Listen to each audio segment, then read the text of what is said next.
Muy buenos días, colegas. Buenos días, doctora Laví. También buenos días al pueblo salvadoreño.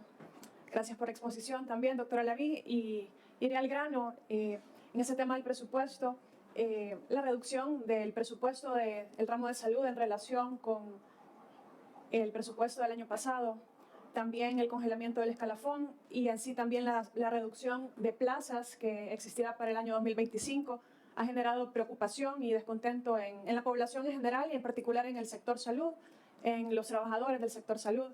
En ese sentido, y tomando en cuenta de que los trabajadores del sector salud tienen el derecho de libertad de expresión como cualquier otro ciudadano, mi pregunta es ¿por qué se ha despedido a trabajadores del sector salud que han participado en la marcha del 19 de noviembre? Despidos que se han hecho de forma verbal sin darles ningún documento escrito y sin dejarles ingresar a sus lugares de trabajo. ¿Y quién dio la orden, señor ministro? Muchas gracias, diputado. Yo creo que es muy importante que usted nos permita tocar estos temas para que pues, la población los pueda conocer. Primero quiero empezar con algo muy importante.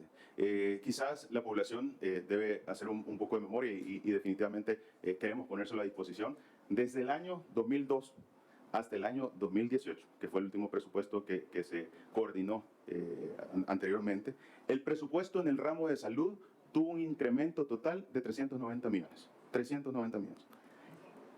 En todo este periodo de tiempo, desde el 2002 hasta el 2018. Solo en la administración del presidente Bukele, desde evidentemente el 2020, porque el presupuesto del 19 ustedes saben que no fue planificado por la administración del presidente y esta nueva asamblea legislativa, el ramo de salud ha tenido un incremento de 590 millones de dólares en 4 años. 590. Evidentemente, nosotros como sistema de salud estamos muy agradecidos porque esto ha permitido que pues todos estos cambios que ustedes están observando hoy se puedan dar. Y esto nos ha permitido incorporar tecnología, esto nos ha permitido incorporar procesos, esto nos ha permitido incorporar una serie de estrategias que nos permiten a nosotros ser mucho más eficientes. Bajando el gasto operativo, ustedes pueden ver el gasto administrativo del Ministerio de Salud es 4%, esto nos permite decir que somos eficientes administrativamente, sin embargo, ustedes saben que la eficiencia en salud significa mayor cobertura, no ahorro de dinero, sino que mayores capacidades de cobertura, nuevos servicios prestados, nuevas atenciones brindadas, que es lo que antes no se tenía en el país, estrategias como la ley Nacer con Cariño, que creo que es muy importante. Ahora, partiendo de esto, ustedes se dan cuenta cómo, evidentemente, ante una situación emergente, como fue la situación de salud pública que hemos venido atravesando, entiéndase la pandemia, entiéndase las diferentes enfermedades de importancia internacional, que ha sido en 2 ocasiones, pues evidentemente los presupuestos tienen incrementos y disminuciones en base a la resolución de estas enfermedades. Pero repito, en 4 años el incremento ha sido 590 millones versus aproximadamente 390 millones en un periodo de casi 20 años, que es muy importante. Bueno, casi 20 años. Entonces, evidentemente el sistema de salud ha tenido una mejoría y ustedes lo pueden ver a la hora que ven todos los equipamientos. ¿Qué sucede? Todos estos procesos que hemos incorporado, que nos hacen más eficientes, definitivamente van recortando tiempo y van recortando pues, ciertas acciones que diferentes personales o recursos estaban. En ningún momento se ha despedido a nadie por la marcha. Se están haciendo evaluaciones pertinentes, eso no lo pido yo, lo pide la población a la hora que hay malas atenciones en los diferentes centros. Usted puede preguntarle, diputado, a toda la población las situaciones que suceden en el día a día en las áreas de emergencia, en los diferentes centros de atención donde pues hay ciertos recursos que no cumplen con los requerimientos de atención al paciente. Entonces creo que es muy importante el ver cómo en todo este proceso de renovación que ahora se tiene en el sistema de salud hay estrategias que nos permiten ser más eficientes y que nos permiten también tener mayores evaluaciones correspondientes a aquellos recursos, evidentemente, que pues no están atendiendo bien a la población salvadoreña y que creo que es muy importante que todos lo conozcamos. Asimismo, creo que es muy importante dejar claro, a nadie se ha despedido por la marcha en ningún momento, sino que son todas las intervenciones y análisis que se hacen por parte de los equipos técnicos de recursos humanos que van decidiendo pues aquellas personas que no tienen los componentes necesarios para dar una buena atención a la población salvadoreña y que, como repito, pues es la principal queja que tenemos de parte de la población salvadoreña a la hora de las atenciones. Muchas gracias. Sí. Para continuar en el uso de la palabra, señor ministro, entonces usted niega que han habido despidos por asistir a la marcha. ¿Qué puede decir de los casos que han trascendido públicamente de trabajadores del sector salud, incluso trabajadores sindicalizados, que están reportando en redes sociales y han denunciado también públicamente que al día siguiente de haber participado en la marcha o de haber intentado incluso participar, como es un caso de trabajadores de Sonsonate, también se les ha negado el ingreso a su centro de trabajo, se les ha negado un documento por escrito de ese despido y además no se les quiere dejar ingresar al momento de querer asistir y acudir a sus obligaciones?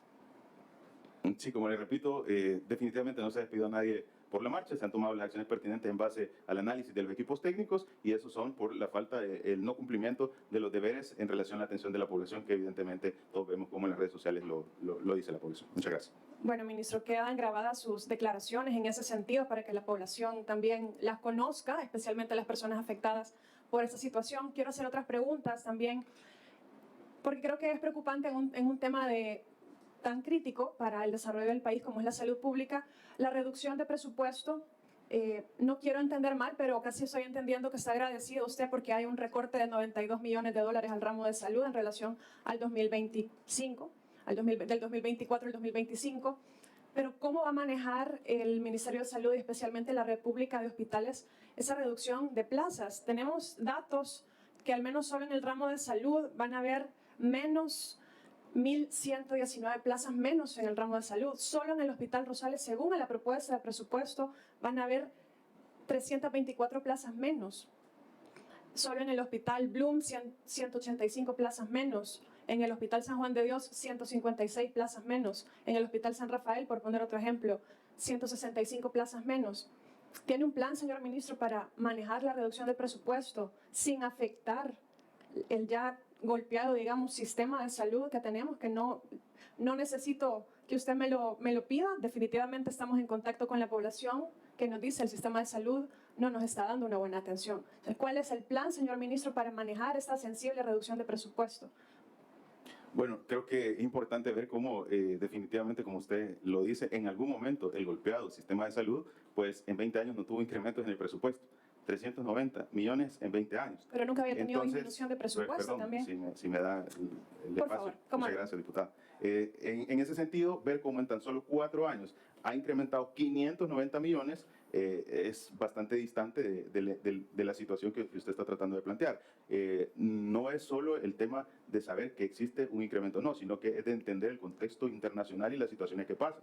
No es lo mismo la situación en un momento en el cual usted está teniendo afectaciones por una situación tan importante como es una emergencia de salud pública a nivel mundial, otras afectaciones importantes, y el hecho de que estos incrementos que en algún momento se dieron nos permiten establecer ciertas normativas, procesos, tecnología, ¿verdad?, que nos hacen mucho más eficientes. Le voy a poner un ejemplo. El caso de la digitalización. Tenemos 100% digitalizado el sistema de salud. Evidentemente, esto nos ha cortado una cantidad de procesos que nos permiten ahora poderle brindar una atención. Y quiero recalcarle algo. Lo que estamos haciendo es que el sistema de salud sea mucho más eficiente, disminuyendo el gasto administrativo, operativo. ¿Para qué? Para poder poner a disposición mayor gasto en el aspecto de recursos humanos que da atenciones directamente a la población. A eso cabe recalcar que existe todo un equipo de recursos humanos que está encargado de ver el cumplimiento, la competencia que tiene que tener de alguna manera todo el personal. ¿Por qué? Porque al final son los que atienden a la población y una mala atención no se va a permitir. Entonces creo que es muy importante el ver cómo en efecto el sistema de salud ha tenido un importante incremento en tan solo 4 años, más importante o todavía mucho mayor que lo que tuvo en 20 años, y esto nos permite evidentemente tener tecnología, procesos, equipos que nos acortan el tiempo y que nos permiten hacer mucho más eficientes, y esto permite ingresar más recursos especializados para las atenciones que la población necesita. Por años no hubieron cardiólogos en el país, por años no hubieron especialistas que hicieran endoscopías en el país, y evidentemente, ¿qué pasaba? Este presupuesto, que nunca creció, fue acortando las posibilidades, aparte de los intereses de sectores específicos que no querían que existiese más especialistas de este tipo, porque probablemente eso iba a generar que hubiera una disminución de sus ingresos en el sector privado. Hoy todo este recurso que se está estructurando, se está ordenando y se está haciendo más eficiente, como todos saben, en cualquier entidad que maneja fondos, lo que se trata es hacerlo lo más eficiente posible para poderle enfocar todos los recursos a su target de acción. ¿Y cuál es ese target? Las atenciones médicas, las atenciones especializadas. Entonces estamos enfocados en poder dar esa vuelta a todo el sistema de salud para poderle poner a la población a aquellas personas que definitivamente le van a dar la atención correcta a la población salvadoreña. Muchas gracias. Gracias. Una consulta. En la clasificación de plazas se establece administrativo, de servicio, técnico. El personal que está clasificado como plazas técnicas o personal técnico, ¿a qué se refiere? ¿Son médicos, enfermeras, personal que está dedicado específicamente a la atención, doctora Levy?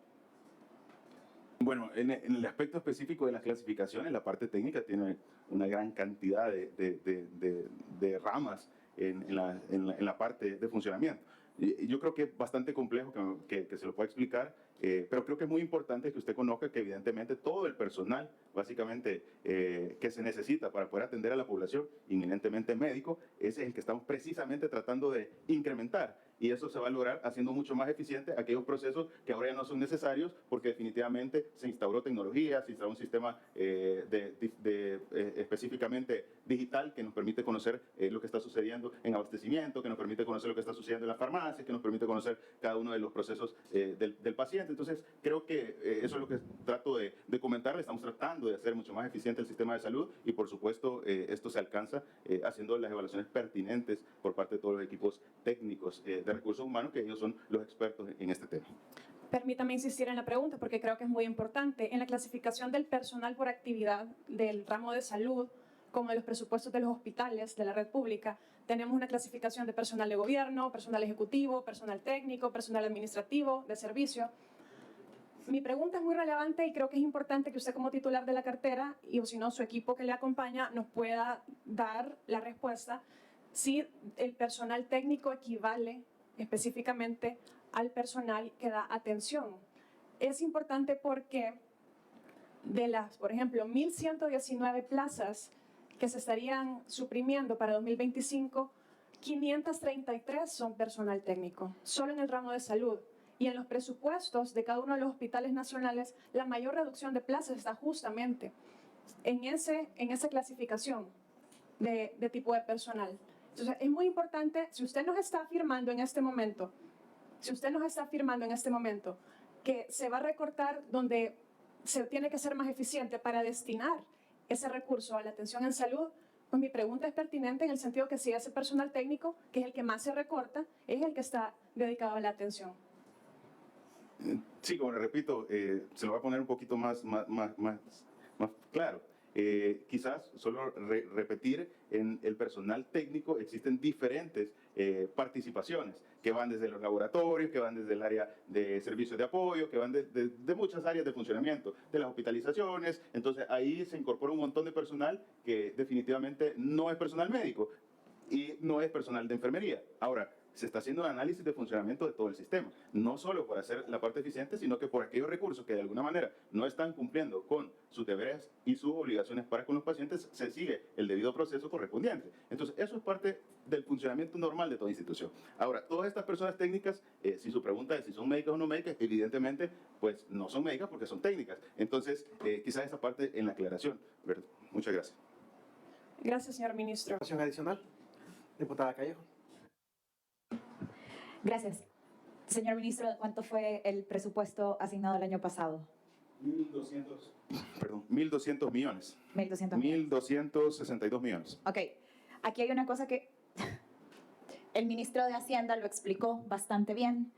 Sin embargo, pues sí, uno decide lo que quiere entender. Y cuando se hacen preguntas, lo cierto es de que yo le puedo hacer una pregunta, usted me la puede responder, pero si yo no quedo conforme con su respuesta, yo tengo todo el derecho a no quedar conforme con su respuesta. Y si yo me quiero responder solita, lo que yo quiero que me responda, pues me respondo sola, no le pregunto.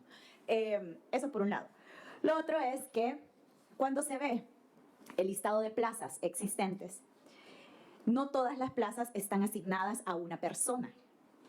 Y muchos de los ministerios realmente en la vida real vivimos de lo que se conoce en la ejecución presupuestaria de las famosas economías salariales.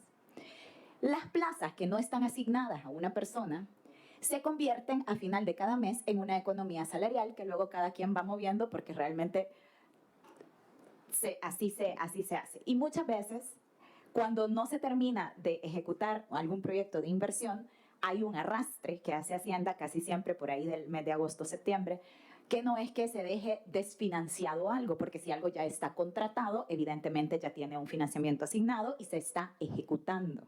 Pero si no se terminó ese proceso de asignación, por tanto no, de contratación más bien, por tanto no tiene asignado nada, por tanto no se ejecutó, entonces se arrastra.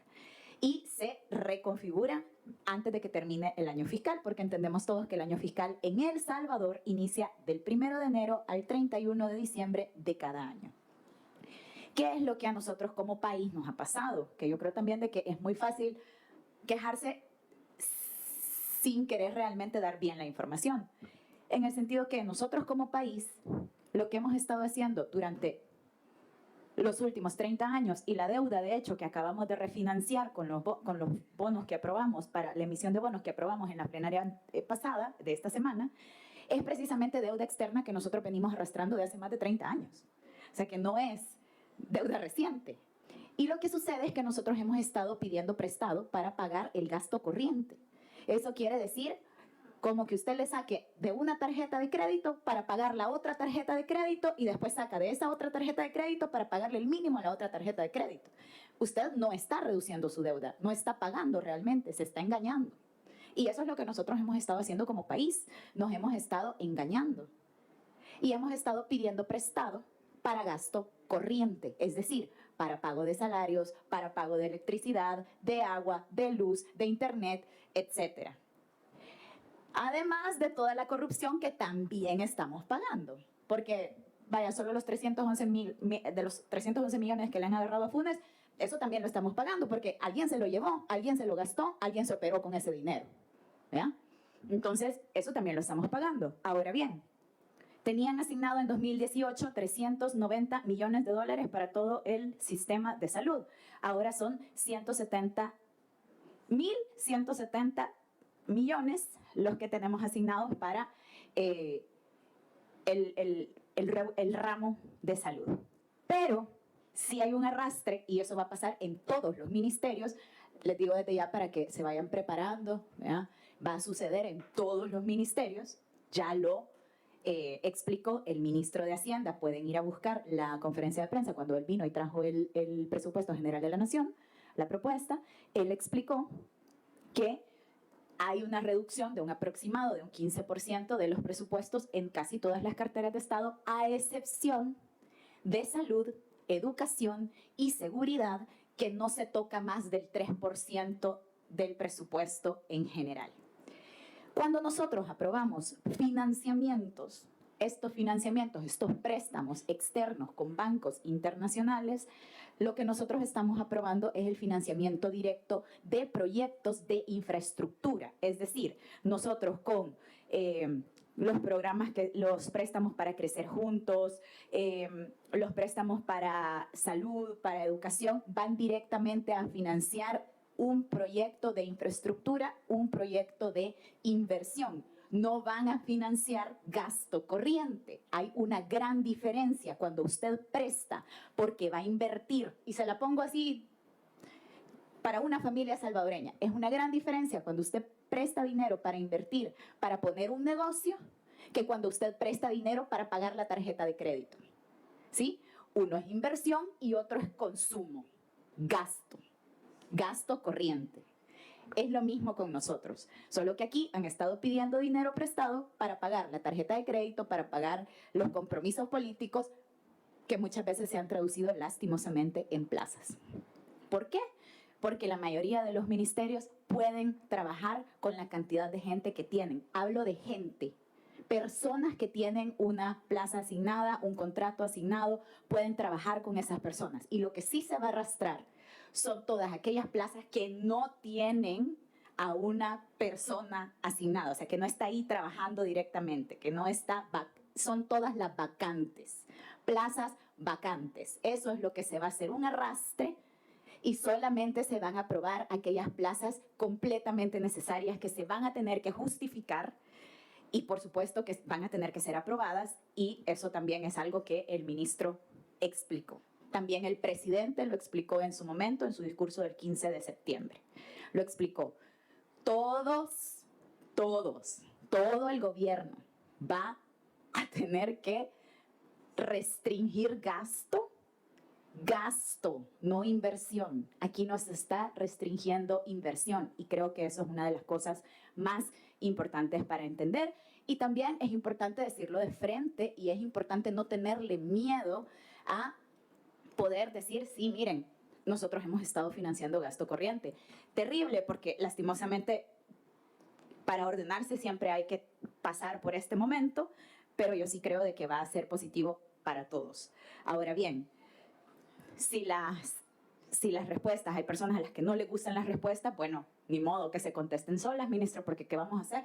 Entonces, yo de verdad estoy bien agradecida por todo el trabajo que usted encabeza este ramo, pero no solamente es usted, es el Seguro Social, son toda la red hospitalaria también privada que también se ha puesto a disposición para apoyar. Vemos también que la población está teniendo una mejor atención, no es perfecto, pero forma parte de lo que tenemos que arreglar todos juntos como país. También el hecho de que la gente se sienta empoderada para poder denunciar cuando ha sido víctima de malos tratos y que esa denuncia tenga sentido y tenga efecto. Porque si solo denunciamos y no investigamos qué pasó, si se siguieron los protocolos de salud o no, si de verdad, o sea, si solo es un malentendido o que yo me sentí mal, porque también es bien sensible ir a un hospital. Nadie va a un hospital porque quiere ir a pasear. Vas a un hospital porque te sentís mal. Vas a un hospital porque pasa algo. Estás nervioso y alguien tiene que tener la responsabilidad de lo que está pasando. Y eso también es entendible porque es un momento vulnerable.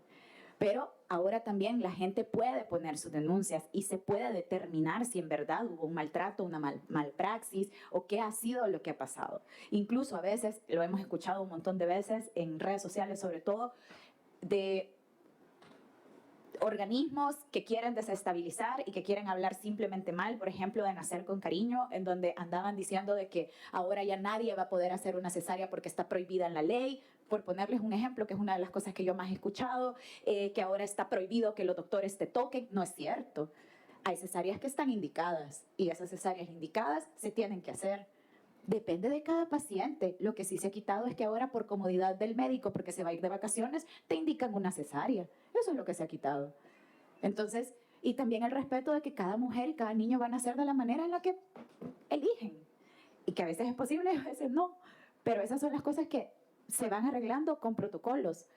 Pero también nadie está hablando, por ejemplo, de que El Salvador es país ejemplo en Naciones Unidas de todo el trabajo en salud materno-infantil con lactancia materna. Nadie está hablando de eso. Entonces, tenemos mucho que mejorar, sí, pero también hemos avanzado mucho y no reconocer uno sin reconocer lo otro tampoco es justo.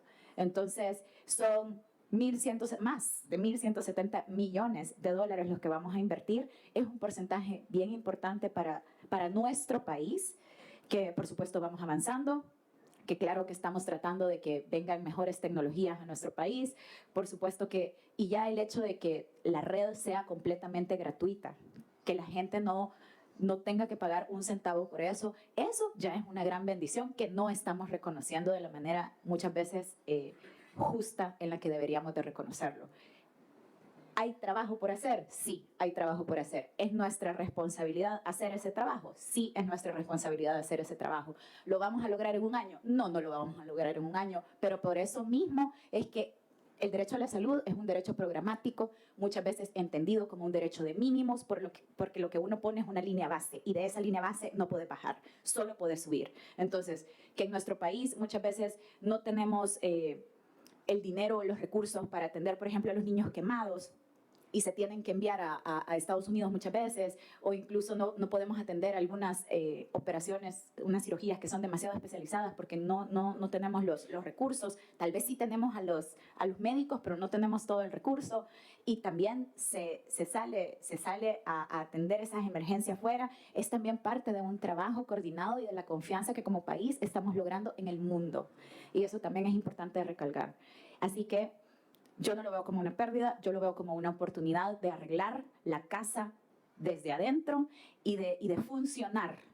Hay sistemas de salud que tienen muchísimo menos de lo que tenemos nosotros y son ejemplos en el mundo. Puede que no les guste, pero por ejemplo el sistema cubano es reconocido en todo el mundo porque está enfocado en la prevención. Y tienen muchísimo menos de lo que tenemos nosotros, pero muchísimo menos. Y tienen más población adulta mayor, más población que tiene más enfermedades crónicas no transmisibles, tienen muchos más problemas, pero funcionan. No quiero decir que vamos a llegar a esos niveles de escasez, pero lo cierto es que con gestión del conocimiento se puede hacer muchísimo, y sobre todo en la rama médica. Gracias, señor ministro, gracias por su trabajo y gracias a todo el personal médico que yo sé que está haciendo una gran labor ahí afuera. Gracias. Muchas gracias, diputada. Voy a transmitir las felicitaciones a todo el equipo del personal que está haciendo todo lo necesario por cuidar a la población. Bueno, tal vez solo para reforzar un poco con datos y no relatos. En el 2001 el presupuesto del Ministerio de Salud era de 222.41 millones de dólares. ¿Se acuerdan lo que pasó ese año, verdad? Aparte de los destinatarios, los terremotos. Y a pesar de eso, a pesar de que muchos hospitales se dañaron, porque sí se dañó la red de hospitales, a pesar de la tragedia, se subió a 231.99 para el 2002, es decir, hubo un aumento de 9.5 millones de dólares. Ni siquiera fue lo que se robó Paco Flores. Ni siquiera eso. Todavía le faltaba medio millón. Aquí lo pueden ver. Entonces son cifras, o sea, esto es algo fáctico. Cómo las interpretemos las cifras será otra cosa. Pero aquí están las cifras, esto es algo fáctico. Cuando llegó al presidente Nayib Bukele, el presupuesto era de 668.19. En el 2021, es decir, ya cuando esta nueva asamblea, el presupuesto se subió a 1.037 millones de dólares. Es decir, hubo un aumento de 279.71. Entonces aquí están las líneas. Aquí las he dibujado yo con una regla artesanal. Pero esta es, y eso que no está en proporción, porque esta proporción no es lo mismo de esto, pero aquí está la línea que dejó Arena y aquí está la línea que dejó el FMLN. A mí me extraña que solo hayan venido a preguntar el presupuesto de salud, porque también el presupuesto de seguridad bajó. Pero hay gente que no le interesa que el tema de seguridad siga, es decir, hay gente que está interesada en abrir las cárceles, en que vuelva el problema de inseguridad, es decir, ya lo han dicho públicamente. Pero el tema de seguridad no vinieron a decir nada. Pero es una cuestión de lógica y nadie me va a dejar mentir que hasta hace unos años veíamos a las patrullas empujándolas con los policías detrás. Eran guarolas, literalmente guarolas con las que protegían a los salvadoreños. Yo creo que algunos se alegraban de ver a los policías con botas destrompadas, a los soldados con botas destrompadas, con hierros oxidados de armas. Me acuerdo un diputado, Rodolfo Parker, que decía, le van a comprar los juguetitos al presidente, decía. Busquen la frase, no me la estoy inventando yo, los juguetitos del presidente, decía. Evidentemente se necesitó en aquel momento hacer una inversión fuerte para equipar a las fuerzas de seguridad, que ahora no tenemos ese gasto. Es decir, primero porque, gracias a Dios, la estrategia funcionó, y eso también es algo fáctico, y ya de alguna manera, digamos, solo es el mantenimiento de las patrullas, de las armas, del equipamiento con las que nuestras fuerzas de seguridad trabajan. Pero el tema es que el presupuesto ha bajado, pero ya se garantiza el funcionamiento, aún con un menor presupuesto. Es como que me vinieran a decir con el Hospital Rosales, este año el Hospital Rosales tuvo tanto presupuesto y el otro año va a tener menos. No se garantiza la funcionabilidad del Hospital Rosales. Pero evidentemente este año se ha invertido más, o los años que el año pasado y este se ha invertido más porque se está construyendo el área de consulta externa. No significa que porque el otro año el Hospital Rosales tenga asignado menos fondos, no va a funcionar, porque está la construcción del hospital. Entonces yo creo que cuando uno ve las cifras, evidentemente hay cosas fácticas y hay cosas que uno puede buscar un análisis de las cifras. El presupuesto en general del país ha aumentado. El presupuesto general del país ha aumentado. Incluso si lo viéramos en términos de reducción, este presupuesto es superior al del 2023, en el que también hubo un aumento. Entonces,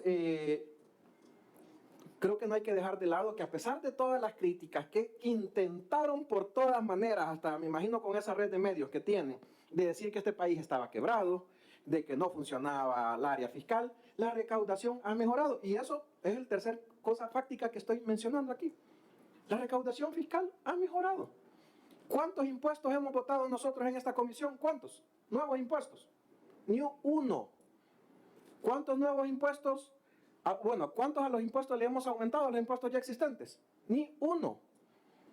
Es más, yo de lo que me acuerdo de esta comisión es que hemos hecho exenciones. De eso sí hemos hecho. Y aún así ha mejorado la recaudación fiscal. Y eso es porque va creciendo la economía, gracias a Dios, por mucho que otros hayan dicho que estábamos ya quebrados y no sé qué, y salían los grandes analistas y todo lo demás, y que la red de medios super soriana, que era, eran hechos reales, casi que palabra de Dios, no pasó. Y la recaudación, como repito, fiscal ha aumentado, lo que ha permitido que el presupuesto, y por cierto, las proyecciones, cuando se hacen presupuestos, se hacen base a proyecciones, han sido muy modestas, han sido reales. Así que yo creo que la obligación de nosotros es como cuando uno tiene un hogar, porque este país es nuestro hogar. A mí me pueden aumentar el sueldo, puedo ganar más, tanto mi pareja y hoy, y por lo tanto hay más recursos en el hogar.